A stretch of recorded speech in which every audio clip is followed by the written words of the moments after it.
పిల్లల మీద ప్రేమతో మనం చాలా వెహికల్స్ కొత్త వెహికల్స్ హై స్పీడ్ వెహికల్స్ కొనిస్తూ ఉన్నాం. వాళ్ళకేమో దాని మీద నాలెడ్జ్ ఉండదు. వాళ్ళు సరదా కోసం చాలా స్పీడ్గా ట్రయల్ రన్ చేస్తూ ఉన్నారు. చాలా చోట్ల బడి యాక్సిడెంట్లు అయ్యే సందర్భాలు ఉన్నాయి.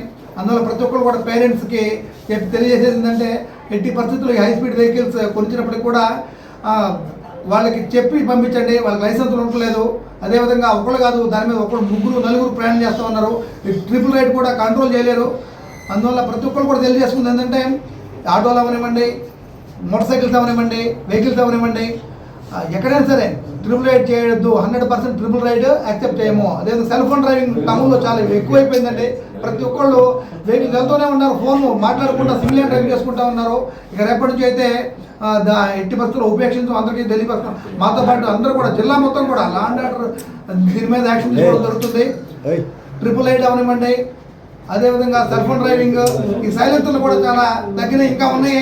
అప్పుడప్పుడు కూడా ఈ మాడిఫైడ్ సైలెన్సర్లు ఏవైతే ఉన్నాయో ఈ మాడిఫైడ్ సైలెన్సర్లు కూడా అందరూ కూడా చెప్తున్నాం. అందరూ కూడా ఉంటే మీ ఇళ్ళ దగ్గర ఒరిజినల్ సైలెన్సర్ ఉన్నాయి, అవి కూడా మార్చుకోండి. లేకపోతే వాటి కూడా మీద కూడా చర్యలు తీసుకోవడం జరుగుతుంది. ఇప్పటికీ ఇంకా 1500 పైన సీజీఎస్ ఉన్నాయి. వాటిని కూడా 2-3 రోజుల్లో మా ఎస్పీ సార్ని అడిగి వాటి డిస్మాంటిల్ ప్రోగ్రామ్ కూడా పెడతాం. విరివిగా చెకింగ్ జరుగుతాయి. ప్రతి ఒక్కరు కూడా ప్రతి పేపర్ చెక్ చేసుకోండి.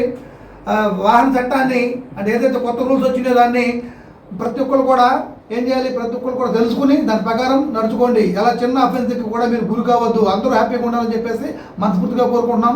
ఎవరు కూడా చిన్న యాక్సిడెంట్ కాకూడదు, చిన్న ఇబ్బంది పడకూడదు అని చెప్పేసి మా యొక్క ముఖ్య ఉద్దేశం. ట్రిపుల్ రైడింగ్ చేయవద్దు, హెల్మెట్ పెట్టుకోండి. వెనకాల పిలియన్ డ్రైవర్ ఎవరైతే ఉంటారో వెనక కూర్చున్న వాళ్ళు కూడా హెల్మెట్ పెట్టుకోండి. తర్వాత తాగైతే బండి నడపకండి. ఆటోలో కూడా పరిమితిని మించి ఎవరిని కూడా ఎక్కించొద్దు. ఆటో డ్రైవర్ కూడా యూనిఫామ్ వేసుకోవడం, చక్కగా పోలీస్ నెంబర్ పెట్టుకోవడం, ఇన్సూరెన్స్ క్యారీ చేయడం అన్నీ కూడా చేయాలి. ఏదైతే ఉందో ఏదైనా మిస్టేక్ జరిగితే అందరూ కూడా కొంచెం హెల్ప్ చేయండి. ఎక్కడ పడితే అక్కడ పార్క్ చేసి వెళ్ళిపోతూ ఉన్నాం రోడ్ల మీద. అవి కూడా మేము ఇప్పటికీ చాలా వాటి మీద ఫైన్ విధిస్తూ ఉన్నాం. ఇంకా భవిష్యత్తులో ఇంకా ఎక్కువ చేస్తామని చెప్పేసి తెలియజేస్తున్నాం. ఎందుకంటే మీ మంచి కోసం అందరూ హ్యాపీగా ఉండాలి. ఎక్కడ కూడా ట్రాఫిక్ జామ్ కాకూడదు. అందరూ కూడా ఎలాంటి చిన్న ఇబ్బంది జరగకూడదు. ఏదైనా చిన్న యాక్సిడెంట్ అయితే సుమారు ఒక 100 యాక్సిడెంట్లు అయితే దానిలో ఒక 10% కూడా ఇన్సూరెన్స్ ఉండలేదండి. వాళ్ళందరూ కూడా చాలా ఇబ్బంది పడుతూ ఉన్నారు. అందువల్ల అట్లా జరగకూడదు. ప్రతి ఒక్కరు కూడా ఆ రూల్స్ పాటించాలని చెప్పేసి అందరూ కూడా సహకరించాలని చెప్పి ముఖ్యంగా ప్రకాశం జిల్లా ప్రజలకు, ఒంగోలు పట్టణ ప్రజలకు, మరి చుట్టుపక్కల పరిసరాల ప్రజలకు తెలియజేయండి ఏమనగా రేపటి నుంచి మార్చి 1 నుంచి ప్రకాశం జిల్లాలో అంటే స్టేట్ మొత్తం కూడా ఈ ఫైన్స్ ఏదైతే ఎంవి యాక్ట్ ఎన్హాన్స్ అయిందండి, కొత్త చట్టం అమల్లోకి వస్తుంది. అందుకని అందరికీ తెలియపరచాలి, ఎవరు ఇబ్బంది పడకూడదు, ప్రతి ఒక్కరు కూడా నాలెడ్జ్లో ఉండాలని చెప్పేసి ఈ చిన్న కాన్ఫరెన్స్ ప్రెస్ మీట్ ఇవ్వడం జరుగుతుంది. ప్రకాశం జిల్లా గౌరవనీయులైనటువంటి ఎస్పీ గారు అయితే ఎవరైతే వాహనాలు నడుపుతూ ఉన్నారో 2 వీలర్స్ అవనివ్వండి, 4 వీలర్స్ ఏదైనా సరే అవనివ్వండి, అంతకుముందు చాలా తక్కువ మినిమం ఫైన్స్ ఉండేవండి. ఇప్పుడు చూసినట్లయితే ఏదైతే ఉందో అంతకుముందు హెల్మెట్ లేకపోతే 100 రూపీస్ ఫైన్, 35 రూపీస్ 135 రూపీస్ ఉండేది. ఇప్పుడు అది డైరెక్ట్గా 1000 రూపీస్ అయింది. 1000 రూపీస్ ఎవరైతే హెల్మెట్ లేకుండా ప్రయాణం చేస్తారో వాళ్ళకి రేపటి నుంచి 1000 రూపీస్ ఫైన్ పెట్టడం జరుగుతుంది. అదేవిధంగా ఏదైతే బండి నడిపే వాళ్ళే కాదండి, బండి వెనక కూర్చున్న వాళ్ళు కూడా హెల్మెట్ పెట్టుకోవాలని చెప్పేసి ఈ చట్టం అమెండ్మెంట్ అవుతుంది. వాళ్ళకు కూడా వెనక ఎవరైతే కూర్చుంటారో వాళ్ళకి హెల్మెట్ లేకపోయినప్పటికీ కూడా వాళ్ళకు కూడా 1000 రూపీస్ ఫైన్ వేయడం జరుగుతుంది.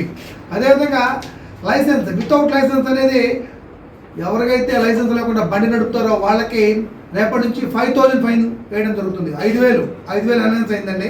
మూడోది వచ్చేసి ఇన్సూరెన్స్ సర్టిఫికేట్ కానీ లేకపోతే ఫస్ట్ టైం అయితే 2000, అదే మళ్ళీ రెండోసారి కానీ మళ్ళీ జరిగినట్లయితే ఆటోమేటిక్గా 4000 ఫైన్ పడడం జరుగుతుంది.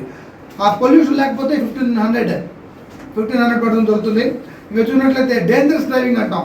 డేంజరస్ డ్రైవింగ్ అవనివ్వండి, లేకపోతే స్పీడ్ డ్రైవింగ్, లేకపోతే ఇంకా అంటారు ఏదైతే డేంజర్ డ్రైవింగ్ ఉందో దానికి మాత్రం 100% 1500 నుంచి 10,000 దాకా ఫైన్ వేయచ్చండి. దాన్ని కేటగిరీలో దాని ప్రకారం దాన్ని వేయడం జరుగుతుంది. ఇంకా ఎవరైతే ఆటోలో ఉంటారో యూనిఫామ్ లేకుండా నడుపుతూ ఉంటారో వాళ్ళకి ఫస్ట్ అఫెన్స్ అయితే 150 రూపీస్, రెండోసారి మళ్ళీ దొరికినట్లయితే 300 రూపీస్ వేయడం జరుగుతుంది. అది ఏదైతే చెకింగ్ ఆఫీసర్ ఉంటారో చెకింగ్ ఆఫీసర్ వాళ్ళ యొక్క విధుల్ని అబ్జెక్ట్ చేసినట్లయితే స్టార్టింగ్లోనే 750తో స్టార్ట్ అయ్యి ఫైన్ వేయడం జరుగుతుంది. ఇంకా సీట్ బెల్ట్ లేకపోతే ఏదైతే హెల్మెట్ లేకపోతే ఎంత ఇబ్బంది పడతారో, అదే సీట్ బెల్ట్ లేకపోయినా కానీ యాక్సిడెంట్లు అవ్వడానికి చాలా ఎక్కువ ఉన్నాయి అవకాశాలు. వాళ్ళకు కూడా 1000 రూపీస్ ఫైన్ వేయడం జరుగుతుంది.